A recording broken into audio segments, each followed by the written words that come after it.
Hi.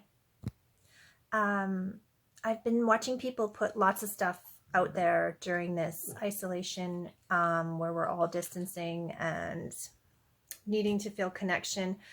So I thought I'd do a little video. I did one live and I wasn't able to save it, so I'm just doing a regular video. I'm going to talk to you about tarot cards today. It's one of my specialties, so I thought I would offer that to you all. The tarot deck consists of 78 cards.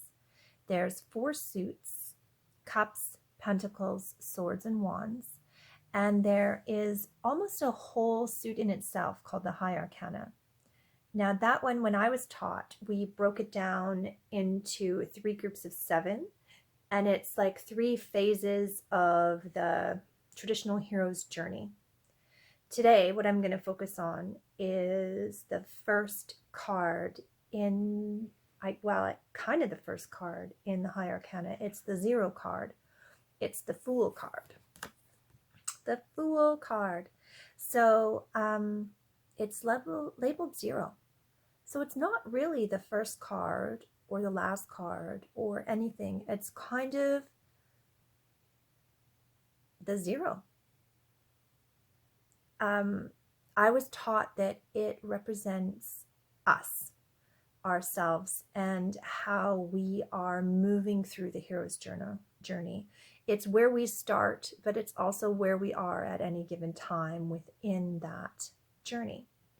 So I've got, I don't think I can flip my camera around. Can I? Let's see. No, I can't. Okay, so I've picked 3 cards from 3 of my decks. They're all a Fool card. And I just wanted to focus in and talk about some of the symbology that is present in the Fool card. So if you'll see, this is the most traditional that I have of my decks. This one, as you can see, is called the Wanderer, the Fool. And it has that traditional rainbow and the idea of leaping off a cliff into adventure. And there's a supportive rainbow usually. So most Fool cards have a rainbow. You can see here in this one, the representation of the rainbow is this arc. And again, it's the Fool's journey because you've got the first 5 cards of this deck. You've got the Magician, the High Priestess, the Empress, the Hierophant. And then on this one, our little duckling, you see, is also perched, ready to leap. That little foot's going forward. And you've got the rainbow scale. This is a black and white deck with pops of color. It's really a fun deck to play with. I think I'll put all the decks I've got, I'll put like credits, I guess, in somewhere for you to see. The other thing is to notice this Fool as well is perched. He's perched on top of time. And of these 3 decks, this is the only one that has the traditional dog. A lot of times you'll see the Fool jumping off a cliff, a rainbow underneath, and a little dog following the Fool. I always think of the dog as knowing that you're not alone in your journey, right? You're bringing your little protector dog with you. Let's talk about some of the symbology and what the Fool card means. Like I said, it often is a representation of us on our journey, right? There we are, leaping before we look.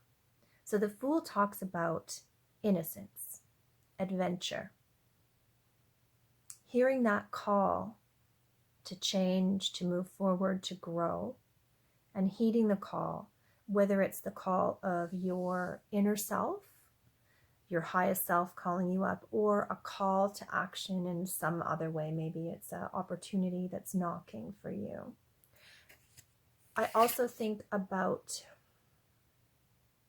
a bit of naivety, but not in a negative way. The Fool is naive to danger because they have that childlike heart. So the Fool also represents that childlike heart, and that you need to bring that the courage that toddlers have, you know, when they're not afraid to learn to walk, they're not afraid to try, to bring that courage forward in your life. And this is a great representation, the Jester.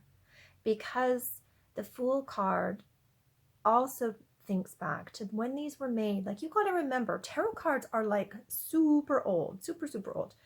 And they talk about the courtiers and kings and queens and pages and knights. And think about the Fool back then.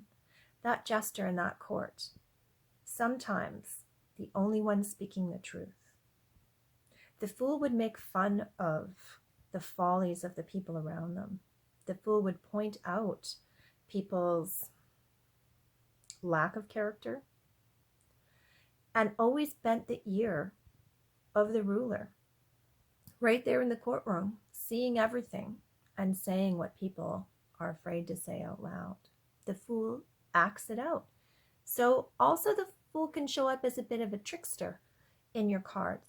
When you have a querent or a client who is really disconnected from their heart, disconnected from where they need to go in the world, disconnected from where their path is, ignoring the call to action, that Fool card can show up like almost like a splash of water in their face, exposing their follies for them.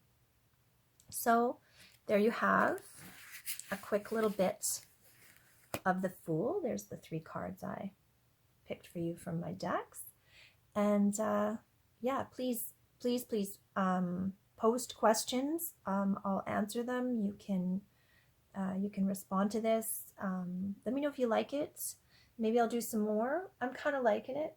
Gonna do some editing today. This was kind of fun. Yeah, and I really hope you're well, and I hope all the people that you care about are well. Bye. Oh God, take 3. Yeah, this is new. This is a new thing for me. Holy shirt ball.